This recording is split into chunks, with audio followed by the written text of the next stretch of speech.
the second largest language spoken all over the world. So if English is number one, Spanish number two, then basically you master most of the people in the world. Probably third one, Chinese. So without further ado, my name is Anna Yuliarti Khadija. That's the full name. And in Indonesia, we don't have family name, so the whole name is my name. So we have first name, middle name, and last name. But the last name is not my family name. So my brothers have different last name. My mother has different last name. So all of us have different last name. And that is my picture over there. And it was taken, I think, a few years back. So I might look different now because I just had a baby girl like 3 weeks ago. And Rafa contacted me when I was still in hospital, and he requested whether I could do this. I said, yeah, why not? I mean, I like to have a speaking engagement. And since I'm now having a baby, I can't travel much, so webinar seems to be a good option. And I hope my English is quite understandable for all of you. And if you don't understand my English, or my English is not very much, well, you could always ask me in the chat function of this platform, or at the end of presentation, or you can reach me out after presentation ends. That works fine with me too. So, and as Rafa mentioned, I'm now pursuing my PhD in project management here in Essen, Germany. Essen is a lovely city. It's located just 2 hours or 4 hours from Frankfurt up north, or 30 minutes by train from Düsseldorf. So if you want to come to Essen to stop by in this city, then you can fly from your country or from your city to Frankfurt or to Düsseldorf. And I had my master in Japan, and it's located in Niigata. And Niigata is 4 hours north of Tokyo. It's also a nice city. And for those of you who haven't visited Japan, I think you should visit them. And if you want me to introduce you to the PMI Japan chapter, I'd be gladly to do so, because I started my PMI volunteering in Japan. I'm currently teaching in this university full-time. So I have students, bachelor students, master degree students. I'm teaching both English and German. And I'm also teaching my students back home by virtual, like using Skype. And yeah, I used to work as project manager in IBM, and also as a consultant in Deloitte. And I work in a couple of local companies. And I also work in Mitsubishi Group, there where I learned my Japanese language and my Japanese business ethic. And I'm PMP certified, PMI SP, and I'm also ITIL intermediate certified. I can speak moderate English and a couple of basic German and Japanese. And my competencies, due to my work experience, I have enough knowledge on project management, PMO, and also IT service management. So this is all about me and in general. And let's just go to the slides. And I prepared these slides actually from a couple of resources, couple of sources, and also based on my own experience. So, and I think my presentation was not meant to teach or to tell you what to do, but it's more like share my knowledge and my experience. And maybe you also have some good experience and some good knowledge, then we can share maybe in the last session of this Q&A session. I'd be gladly to discuss that with you, because I think every single country or every single company has distinct cases when it comes to trouble project. And it's interesting because, well, if you embark your career as project manager, the more years you earn, then the more knowledge you also gain. And then you learn a couple of things that you didn't learn from the book. For example, from PMBOK. No? And the more seasoned you become, the company will find you or will search for you, will ask you for the project to lead the project they are in trouble. And coming to that, as a background, I took this kind of survey from PM Solution in 2011, there seems to be a large number of projects that are at risk of failing or even terminated. But positive side is not all of them are doomed to fail. Some of them can still be recovered. So 25% of projects can still be recovered, and therefore this session would like to share to you how we can actually spot the differences between the projects that are doomed to fail, that will fail, or which project that we can still recover. And of course, every one of us would like to have our projects to be successful, but just in case, if you have experience dealing with troubled project, or in the future you're assigned to lead a troubled project, and it doesn't have to be it's your fault, it can be also from your successor, from your predecessor, from your previous project manager didn't do good, and then you are assigned to take over.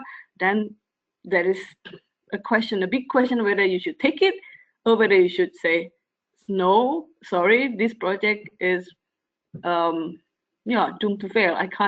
I cannot even recover. So coming to that, I learned from my experience that there are several root causes why the projects are failing or the projects are in trouble.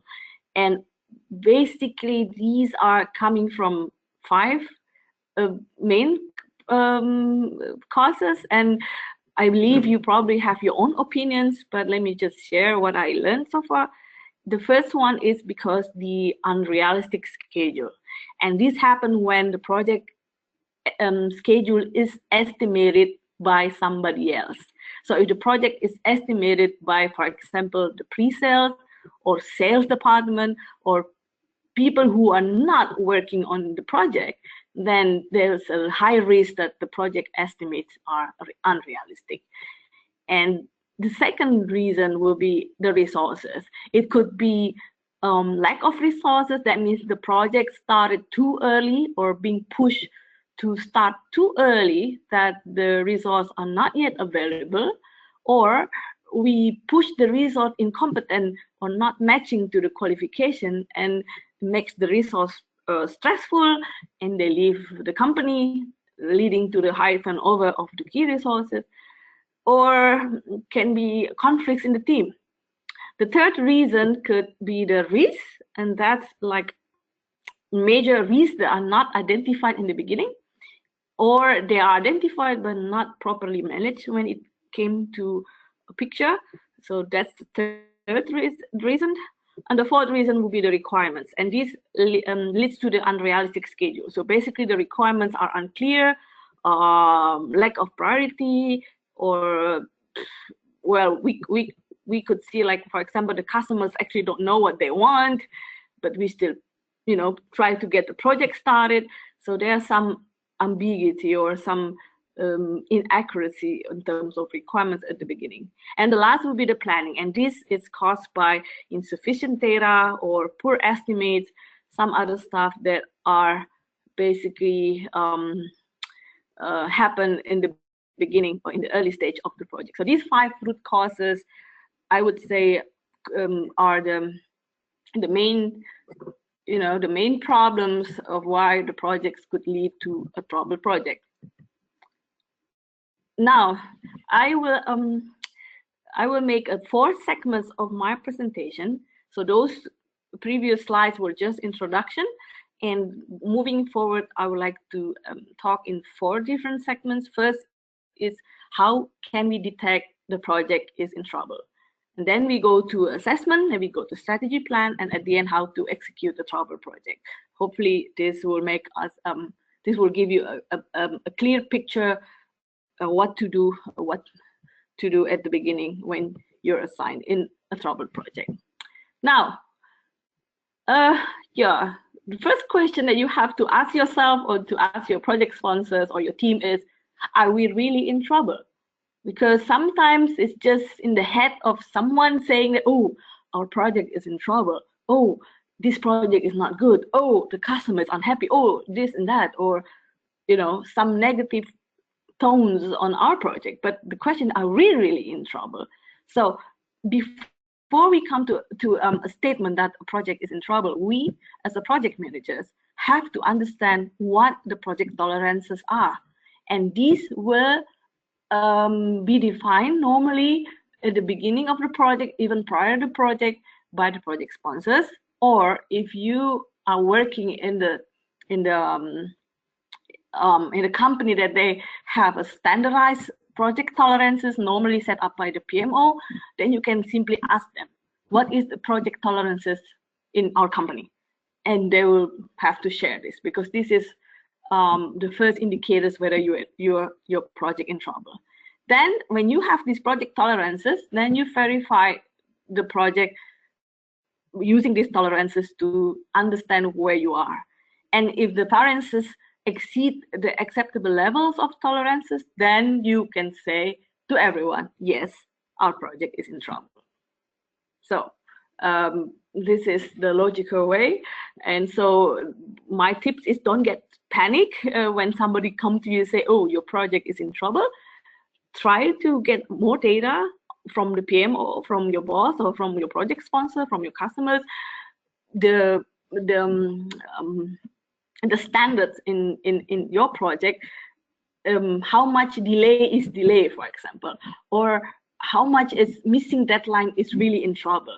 There have to be some tolerances, and there have to be some indicators that can put your project in good, or in, yeah, it's a little bit slightly in trouble, or it's severely trouble.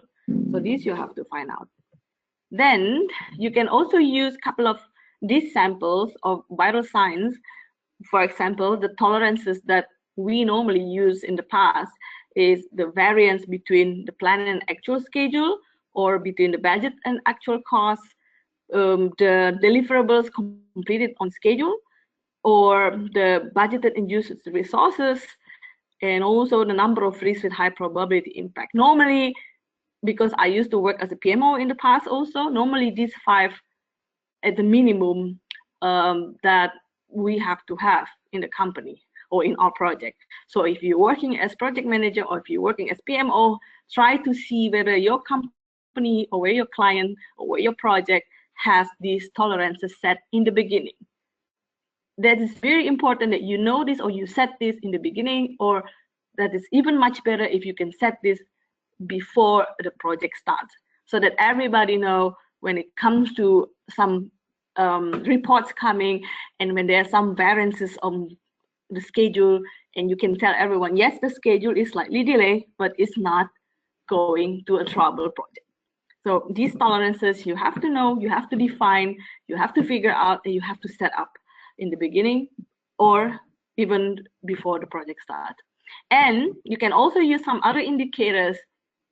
For example, you can sense, especially for those of you who are assigned in the middle of project, and your boss call you, and then the boss said, look, I give you this project, the previous project manager resigned, so I want you to take over and see whether you can finish it. So the first thing you should do, you can also look for indicators. For example, if you ask your team whether they know the estimate dates of project completion, if nobody in the team say, yes, I know exactly when it's going to complete. If nobody's saying that, if everybody's saying no, we don't know how and when it's going to complete, then you're probably at risk of project, you're in trouble. The other indicators can also be your key stakeholders are not happy. And that can be your boss, can be your customers, can be your team. Remember, your team is also key stakeholder. This I've seen a lot of mistakes in the past, especially for the project managers who like to kind of, get the nice appreciation only from the boss. They tend to forget that the major stakeholder is actually the team who's working with the project managers. Without them, project manager is nothing. So be careful when you have your team unhappy, even though it's not coming to bad quality yet, but it will have a risk of poor quality and poor project results. So you have to look over your team also. And that comes to the morale of the project team. So if you sense that the morale of your team has reached the bottom or it's very low, and everybody's looking at the job sites every day, looking for new jobs, and that's also indicator that there's something wrong. And the other indicators, you can also see that your customer demand new changes every day or updated changes, never ending scope creep. This is also one of indicator. Or you could see in your issue log or in your punch list or in your to-do list, there are some pending issues, pending deadline, pending milestone, this and that. So there's also a possible indicator of project in trouble because there are a lot of missing priorities. So these you can use, these tolerances indicators. Of course, there are more than this, but I believe these are the basic ones. So you can look for these items to help you to understand where you are. And yeah, so these I took it from ESI, a published paper in 2007. So basically there are, according to them, there are several stages of a trouble project. So the project is not going to trouble in one night. It normally goes through several stages, and it starts from challenge, and then struggling, and it becomes troubled, and critically troubled, and finally it fails. So when you're assigned in a project, especially in the middle of a project, and everybody said that, oh, we're going to fail this project, or this project is going to fail. So you have to assess where you are, whether it's still in challenge, struggling, troubled, or is it already in critical and failing. So when it's still in struggling, troubled, and critical, that is where you can still have a chance to turn over and then have a recovery strategy to get your project back on track. But if all the indicators showing that it's failing, even though if you put lots of effort, or if your team works 24 hours a day, it won't be possible to reach the end of the project successfully, then there's no choice then rather than to terminate the project. And we get back to this in the next few slides. So basically, you have to know where you're zoned. Is it the zone of normal project management, or is it the zone of you can do the assessment and recovery to get the projects on track, or is it already in zone of termination? That means there are no other way rather than terminating your project.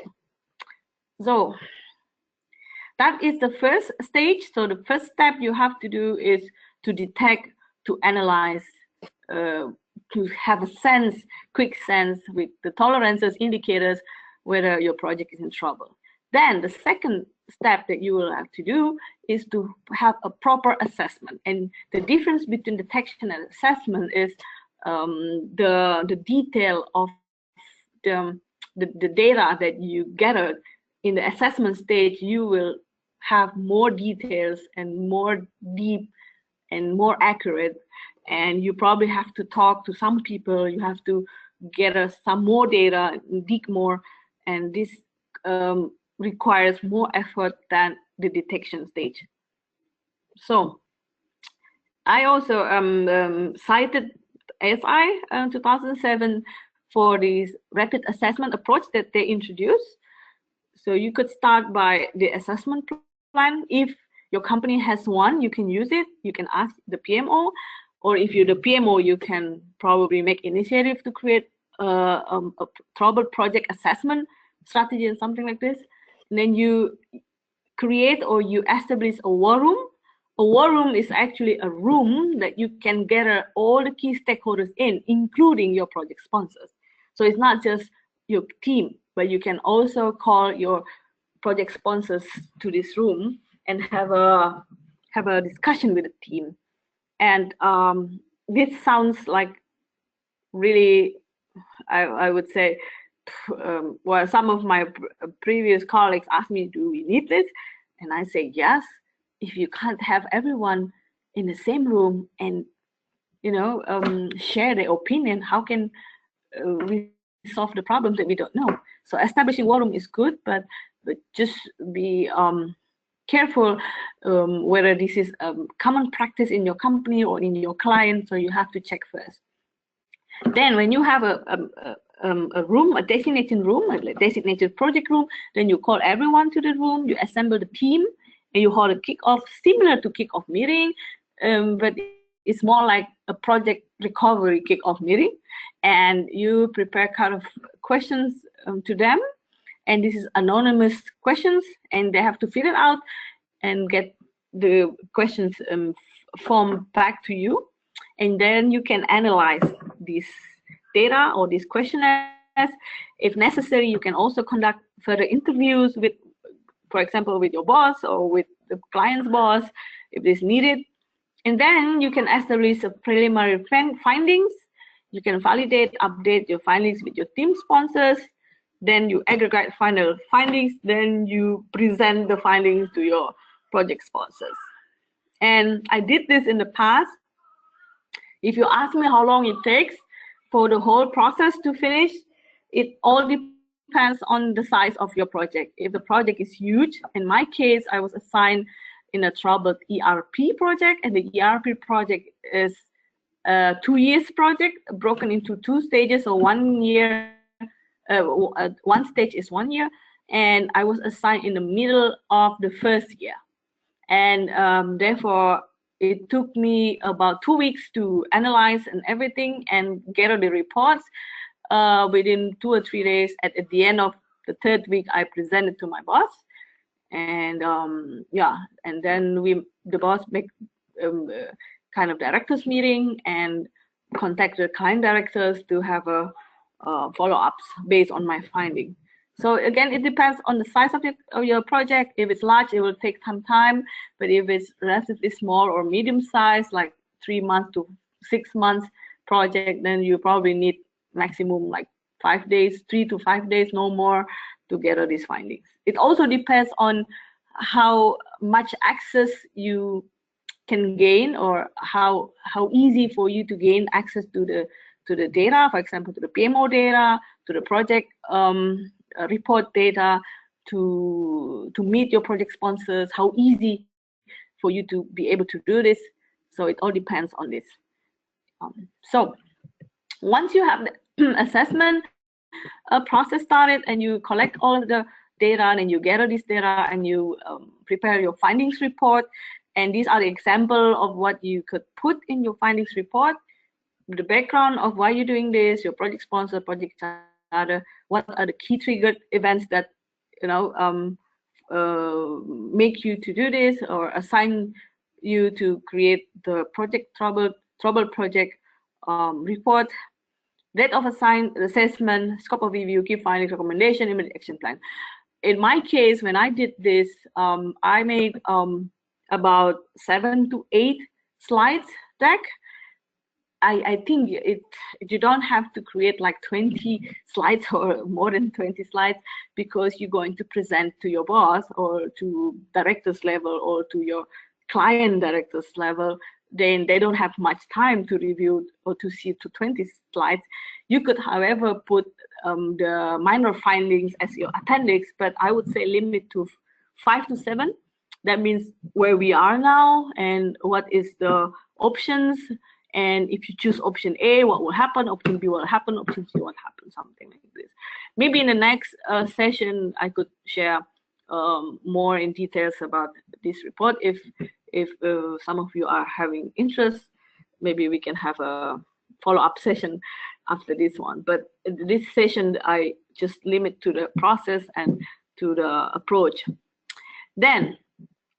Then we come to a question whether we could recover the project or should we terminate the project. So these are 9 kind of questions that you could easily assess yourself whether the project is still important to the project sponsor. And this you can ask your project sponsor directly to make an appointment to interview and then talk to them, ask their opinion. If you have a chance to talk to them, you can also ask them if the project still give value to the business and organization. And if you have a chance to talk to your CIO or the client CIO or someone who is in charge in technology, you can also ask them if the project technology is still viable, because some cases, especially in the company who is launching products, right? And if the project is delayed or in trouble, and the technology, when we try to catch up with this project, then the technology is no longer, I would say, booming at the time we launched the market. So we lost the time to market. And normally the CIO and the sales director will decide whether they have to pursue it or they have to drop, right? And next is, does the project still have key stakeholders buy-in? Remember, key stakeholders are not only project sponsors or the client, but can also be your team. So you have to ask all your key stakeholders whether they still have faith, if they still have confidence, no, in the project future. And you can also check your contracts or some other legal binding documents if there are some, disputes that will make your project unfeasible to reach. This is also very important. For example, in my case, this ERP project is divided into 2 stages, and it said that if we cannot fulfill the first year or the first stages more than 80% of accomplishment, then the second stage will be no go. So these I have to look through all the legal contracts, and maybe you should ask your legal department to check with you also if you don't have such knowledge on legal terms. And then you can decide whether you can also see whether the project can continue as planned and defined, and you can also check if the resources are still available, and if at the end you check the vital signs if they are still in acceptable range. And at the end it all comes back to you or the new project manager. If you're a program manager and you will have to assign a new project manager, it all comes back to the project manager strength and knowledge, and I would say charisma and experience, whether he or she still has the interest to lead the project, and if he or she knows what to be done. Because the troubled project recovery can only be done by a very, very seasoned and experienced project manager who have built kind of skills to tackle all the issues. And sometimes we call this project manager as a RPM, and RPM stands for Recovery Project Manager. So if you are assigned in a troubled project, and if you manage successfully to the end, or if you manage to terminate successfully, so I mean, it doesn't have to be that you have to solve all the problem. It can also be that you have to terminate the project. In my case, at the end, it has to be terminated. But everybody's happy with this decision. So we call this project manager the one who are able to recover the project or terminate the project nicely. We call them RPM. So if you have title RPM in your company or in your client, then you are already a seasoned project manager because you are able to recover a project. So yes, now come to the third part of my presentation. We have detected that the project is in trouble or not. We have conducted some of assessment approaches to gather more findings and details on more accurate data to present to our project sponsors. Now the question is, what should we do next? What is our strategy? So once you have the finding reports, then you have to set your expectation with the project sponsors first, because the project sponsors have the money, have the budget, have the initiative to initiate the project. So you have to get back to them and show what the conditions are, and you have to tell them what is the worst case scenario. So these, you have to be blunt. You have to tell the truth. You have to be direct. You have to be, I would say, well, I mean, it's not pointing fingers. It's not like you blame, oh, it's because this fault, his fault, his fault, his fault. No, you just simply throw the facts, but you have to be thorough. You have to tell all the details needed, and you have to come to the worst case situation. So there is no, I would say, you should not say, oh, there's no problem with this, there's nothing wrong with that. No, you should be straightforward and clear and honest about what happens, and you tell them that there are two choices, whether they like to continue the project or they like to terminate. Of course, you will have to give them kind of you have to explain to them the impact or the effects if they choose to continue or they choose to terminate. And normally what matters to them is the numbers. I mean, how much money we lost, how much money we gain. But of course, there's not just about numbers, but they can also be about, for example, company image or team morale. So there are a couple of things that the project sponsors need to consider. So if the project sponsors say to you, okay, I think we still can continue the project, and you can offer them, or you can propose to them a couple of options to continue the project. First, you can descope the project. That means you reduce the scope, but these normally you have to talk to your if you have an external project, that means you have a client, then you have to get the client consensus, especially if you have a contract binding, then this is probably a hard way to go.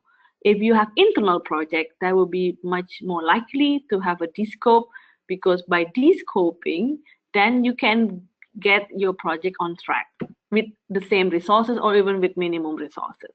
So that's one option. The second option, of course, adding the budget.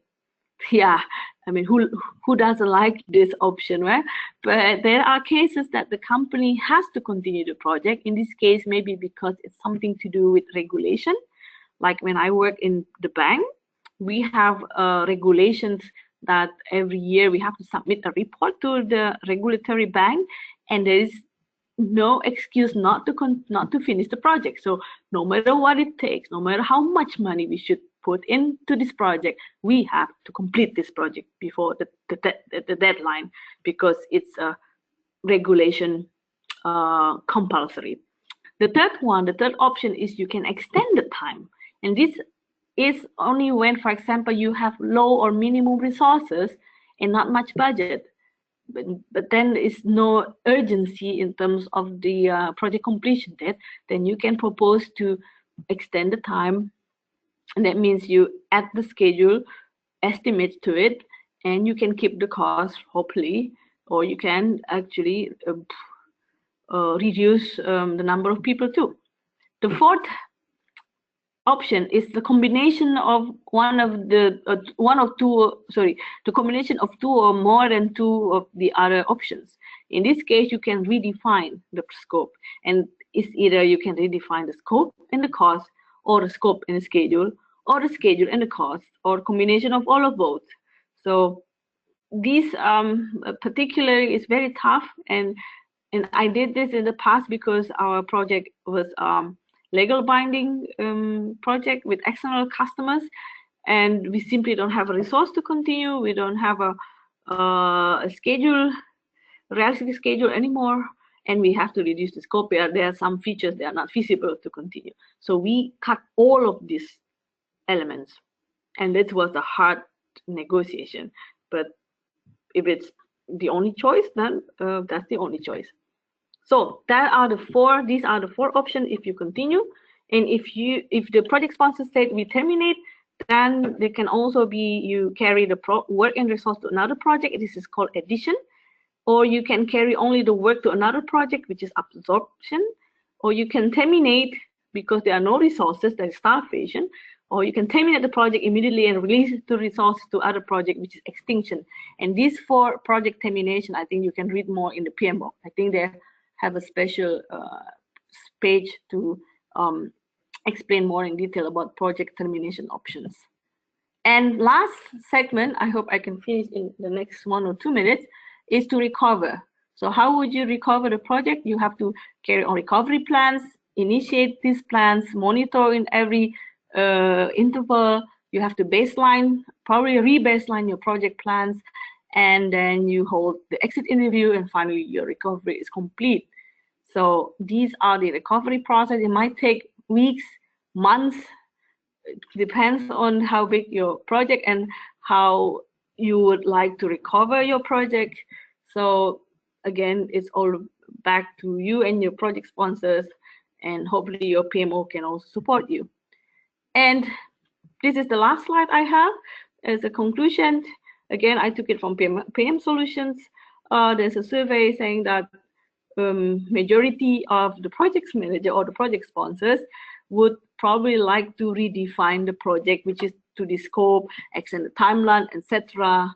And some of them would like to improve communication, stakeholder management, and only few of them assign the corporate project manager or resolving problematic technical issue, adding or removing resources. So basically the most action taken are either improving communication with your stakeholders or redefining the project's elements, which are scope, time, and cost. So that's the end of my presentation. And even though we started a little bit late, but as project manager, we have to get back on track, and we did this already. So this is my last slide. And if you like to visit our, well, me and my husband have a art gallery here in Germany. You can look at it, and if you like some action painting kind of stuff, you can look at it and see and give comments there, or you can come over to Germany if you have ability to do so. If you want to connect with me, LinkedIn, Twitter, there's my LinkedIn, Twitter there. And of course, yeah, you can also reach me out by email through Rafa. And by this, I would like to hand over to Rafa, maybe, or we can start our question and answer sessions for the next 5 to 7 minutes or so. Absolutely. If you have questions. Absolutely. Thank you very much, Ana, for your great presentation. Yeah. It has been very, very interesting, and really we learned a lot from you. Gracias. Gracias, is that amiga. correct? Gracias, my friend. Muchas gracias. Yeah, before asking the question from the attendees, let me invite all of you not only to attend these webinars as an audience, but also as a speaker. If you have any ideas or some interesting topic for our community of project managers, you will be very welcome as our speaker. And this afternoon. I'm going to leave my email just in case you are interested in the invitation to be a speaker. Now we start with the question time. You can write your question in the application. Meanwhile, I'm going to start asking you a question, Ana, or maybe some appreciation from my experience. In my experience, I have seen that a lot of companies, they wait too much when they try to recover projects, and they lose very important changes to recover a project just because they don't want to take the risk of losing the contract or alerting the final client. I don't know if you have encountered with this situation during your career. Is something common? Yes, so it's always important to talk with your project sponsors, and these project sponsors can be your directors if it's internal project, or can be also your commercial directors if it's external project. Basically, our own company boss first. No? And when I had this situation in the past, I came to him, I explained the situation, and I asked him personally, I asked him like, do you want, because I know at the end we have to terminate the project, and by this we will lose the customer for 1 year, because this is in the contract. We will lose the customer in 1 year, I think 2 years, that we are not able to bid or to propose our tender to this customer. So I asked my boss, there are only 2 options, I said to him. Would you continue and risking your team? That means people will leave the company, or would you stop and risking your customer? And then he thought for a while, and he said, I'd like to keep my team. So that is the answer. I mean, this is probably informal questions that I popped to him, but it came to me so clear that he's a good boss. He's willing to let go one customer in order to protect the whole team or whole department, because the people are start resigning, and at the end, if we still continue doing this project, there will be no people left to do the project. So I think he's quite good, but again, it's all up to the project sponsors, and our job is just because in the past my job is to collect data and gather this finding and present to them, but we don't have authority to decide. It's all have to be decided by the project sponsors. If Absolutely. he said, go on, continue with the project, although we told him already that he will risk to lose a couple of good resources in the team, that's his risk. I mean, this is what I'm saying. I mean, this is just a pure. I'm not saying it's pure business, but this is how it goes in work environment. We do our job, we present it. At the end, it is the boss to decide, right? And if the boss decides wrong, and because my other director decided wrong, he got sacked a couple of months later. Actually, the whole directors and the managers who initiated this project at the beginning, because we found out that during the bidding process there were a lot of requirements that we said yes, but actually we could not fulfill this. So I managed to track all the way until the beginning of the project, even the beginning of the contract process. Then I realized there are some mistakes there, and I present this. I mean, this is the fact, and the company has to fire a couple of people because of this. I mean, this is what happened. But I like my CEO at the time, because he knows that people is an asset. Yeah, customer is making money to company, but it's the real people who making a company big is the people working in the company. And I like that motto, and that's why I worked with him for 5 years. I mean, that's probably the longest time I worked. So yeah, again, it all depends to your project sponsor, but whatever decision they make is all up to them, and they have to take responsibility fully over the decision, whether they lose customer or they lose the team, or they can keep both in very hard effort. But yeah, this is something like Okay. what I. Thank you. It's very complex the situation, and I'm sure it depends of the environment and the clients and the trust between the sponsor and the project manager. But based on your international experience, when you faced this kind of situation in project management, have you used any special methodology for project recovery? Have you found any guidelines, framework, or tools and techniques in the companies you have worked with? Yeah, so like I said before, if you're new to your company, I think the first thing you need to check is to go to your PMO, if your company has a PMO, and ask them if they have project tolerances and if they have a trouble project recovery assessment strategy. Because a good company, I'm not saying good or bad, but normally a company who has set a standard of project management in their business will have such standards on project tolerances, project indicators, trouble project recovery assessment, trouble project recovery strategy. They have this in place. For example, I work for Deloitte and IBM in global operation center. Yes, they have, but to my own experience, I would say it all depends on the culture that you work with, because by the time I was working in IBM, I was working with the locals. The customer is the local, but it is a subsidiary company from a Middle East telecommunication company. So there are a couple of Middle East people as a key stakeholders dealing with local Indonesian managers, and my own team from IBM mixed from Australia to Singapore to Thailand to India. They all mixed, basically diverse team. So it's also, it's rather tough, but therefore it's really necessity to have a standards in place. And if you're working as PMO, it might be a good idea to start initiating this too, because who never knows that it will be needed in the future if you have this situation. Absolutely. So this is my that's advice. great.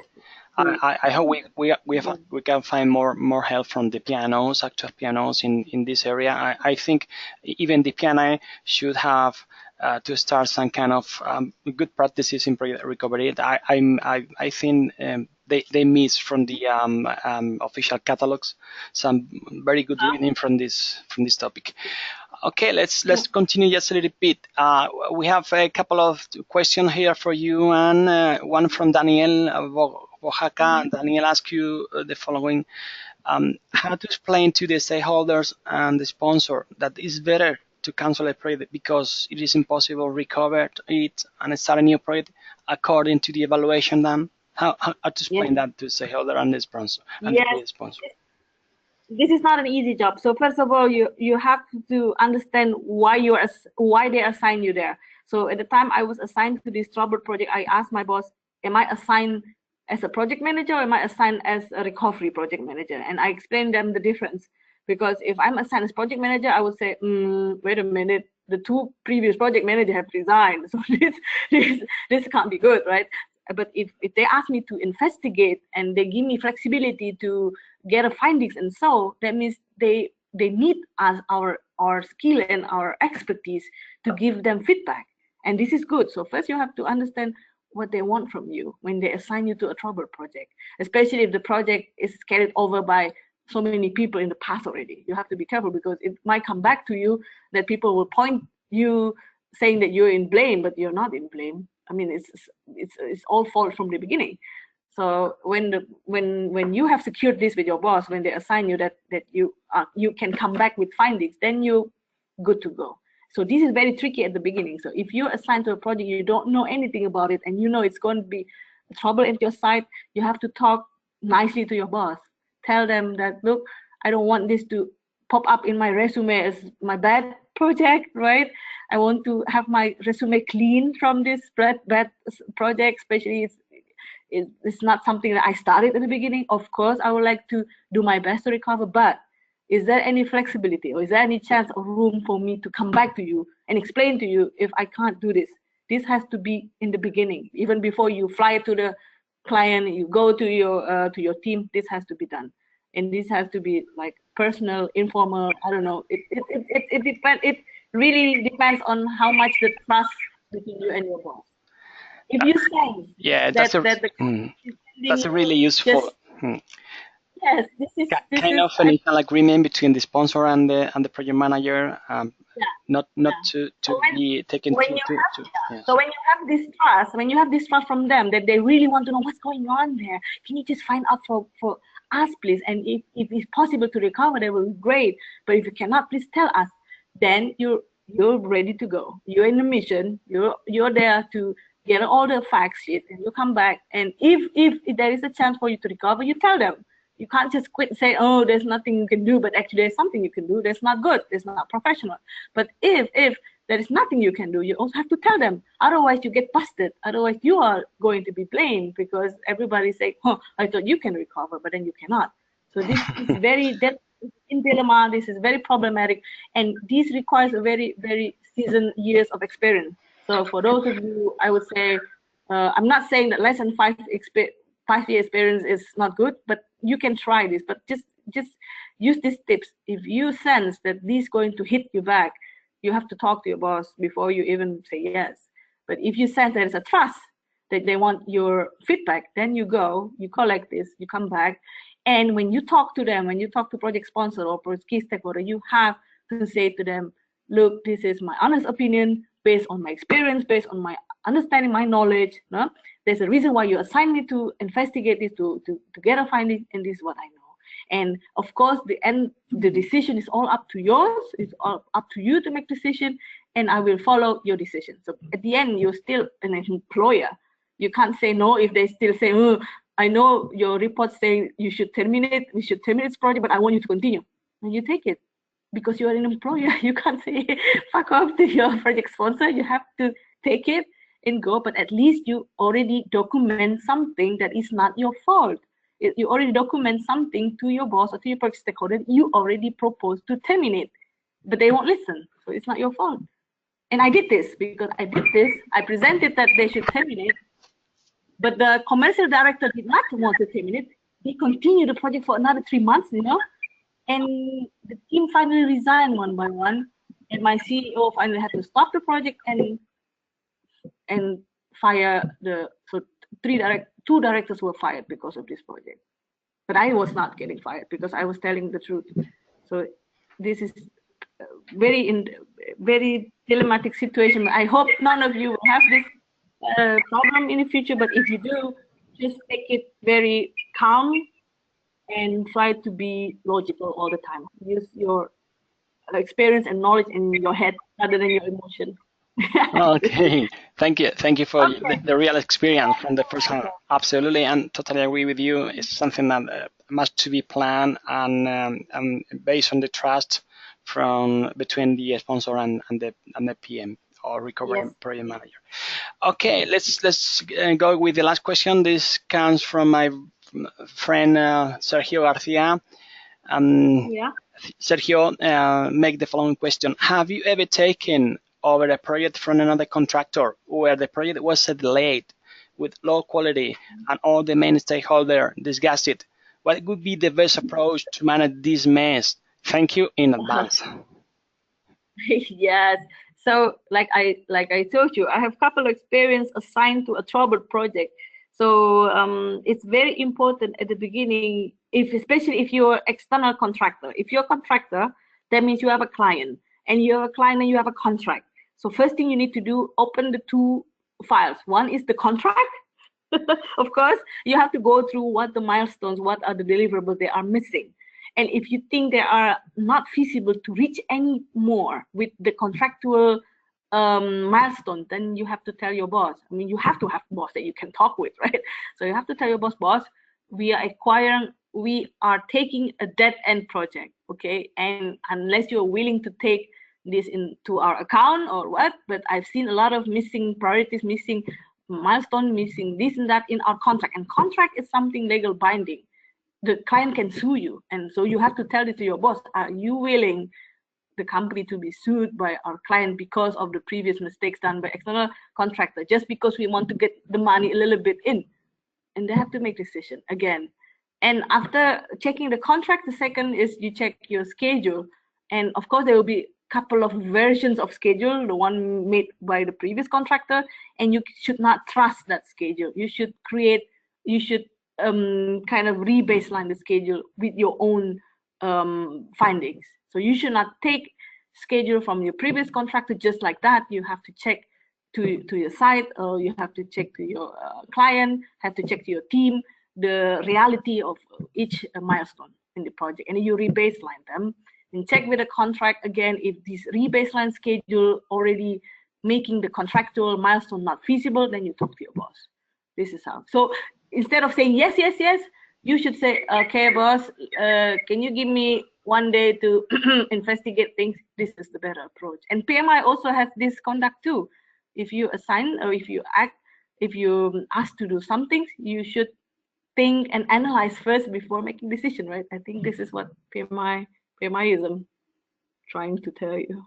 So this is my tips basically. But at the end, it's always have to be somebody else in your superior that should make decision, not you, because we are project managers.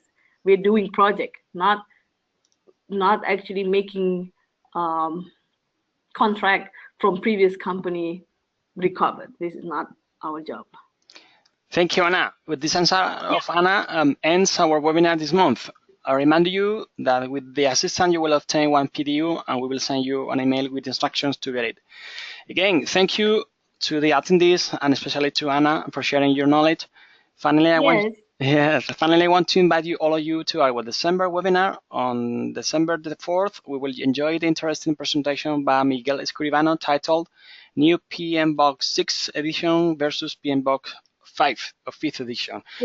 The impact on PMP certification. This webinar will be in Spanish as usual. We're waiting for all of you on the next December the 4th webinar. Best regards. Thank you very much. Have a good day. Thank you, Anna. Good luck with your PhD study. Let's keep in contact. Yeah. Okay. Thank you. Goodbye. Bye. Goodbye.